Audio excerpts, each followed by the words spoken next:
Hello students, आज हम आपकी पुस्तक का दूसरा पार्ट सदाचार का ताबीज़ पढ़ने जा रहे हैं, जिसके कवि हैं हरिशंकर परशाई जी। यह जो कहानी है वह व्यंग्य प्रधान कहानी है, जिसमें भ्रष्टाचार की समस्या को और उसके निवारण के उपायों को मनोरंजन के ढंग से प्रस्तुत किया गया है।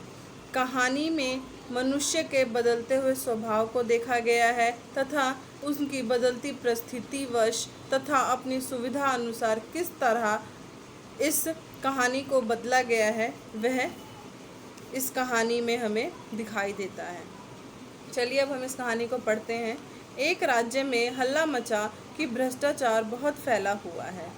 राजा ने एक दिन दरबारी से कहा, प्रजा बहुत हल्ला मचा रही है कि सब तरफ भ्रष्टाचार फैला हुआ है।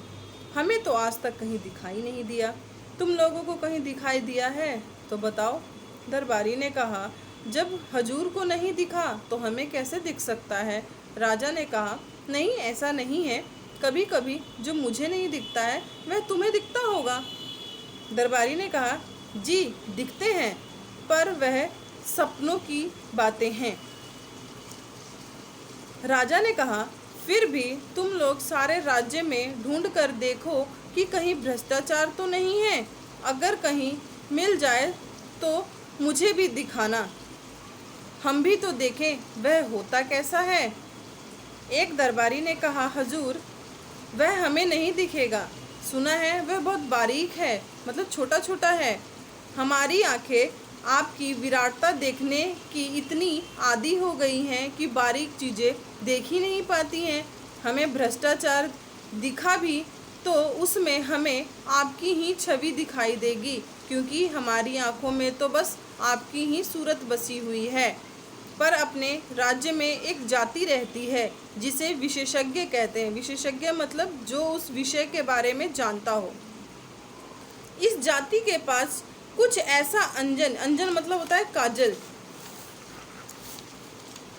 ऐसा अंजन होता है जिसे आँखों में आज कर वे बारीक चीज़ों को देख लेते हैं। मेरा निवेदन है कि इन विशेषज्ञों को ही हुजूर भ्रष्टाचार ढूंढने के काम सौंपे जाएं। राजा ने विशेषज्ञ जाति के 5 आदमियों को बुलाया और कहा, सुना है हमारे राज्य में भ्रष्टाचार है, पर वह कहाँ है यह पता नहीं चलेगा। तुम लोग उसका पता लगाओ, अगर मिल जाए तो पकड़कर हमारे पास ले आना। विशेषज्ञों ने उसी दिन से छानबीन शुरू कर दी। 2 महीने बाद विशेषज्ञ पुनः दरबार में हाजिर हुए। राजा ने पूछा, विशेषज्ञों, हमने जो काम कहा था वह पूरा हुआ?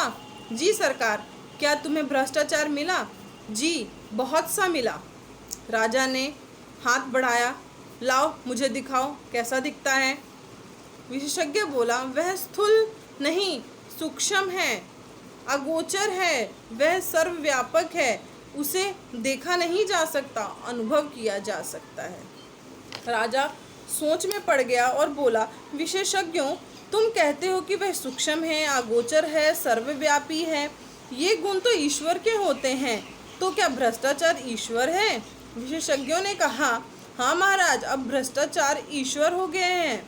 एक दरबारी ने पूछा, पर वह है कहाँ, कैसे अनुभव होता है? विशेषज्ञों ने जवाब दिया, वह सर्वत्र है, वह इस भवन में है, वह महाराजा के सिंहासन में है। सिंहासन में है कहकर राजा साहब उछलकर दूर खड़े हो गए। विशेषज्ञों ने कहा, हाँ सरकार, सिंहासन में है। पिछले माह इस सिंहासन को रंग करने के लिए जिस बिल का भुगतान किया गया था वह बिल झूठा था। वह वास्तव में दुगुने दाम का था। आधा पैसा बिचवाले खा गए। आपके पूरे शासन में भ्रष्टाचार है और वह मुख्यतः घूस के रूप में है। विशेषज्ञों की बात सुनकर राजा चिंता में पड़ गए और दरबारियों के कान खड़े हो गए। राजा ने कहा, यह तो बड़ी चिंता की बात है, हम भ्रष्टाचार बिल्कुल मिटाना चाहते हैं। विशेषज्ञों, तुम बता सकते हो कि वह कैसे मिटेगा? विशेषज्ञों ने कहा, हाँ महाराज, हमने उसकी भी योजना तैयार की है। भ्रष्टाचार मिटाने के लिए महाराज को व्यवस्था में बहुत परिवर्तन लाना होगा। एक तो भ्रष्टाचार के मौके मिटाने होंगे, जैसे ठेका है तो ठेकेदार है, तो ठेकेदार है तो अधिकारी के लिए घूस है। ठेका मिट जाए तो उसकी घूस मिट जाएगी। इसी तरह और भी बहुत सी चीज़ें हैं जिन कारणों से आदमी घूस लेता है, यह भी विचारणीय है। राजा ने कहा, अच्छा तुम अपनी पूरी योजना रख जाओ, हम और हमारे दरबारी इस पर विचार करेंगे। स्टूडेंट, आगे की जो कहानी है वह हम अगली क्लास में पढ़ेंगे।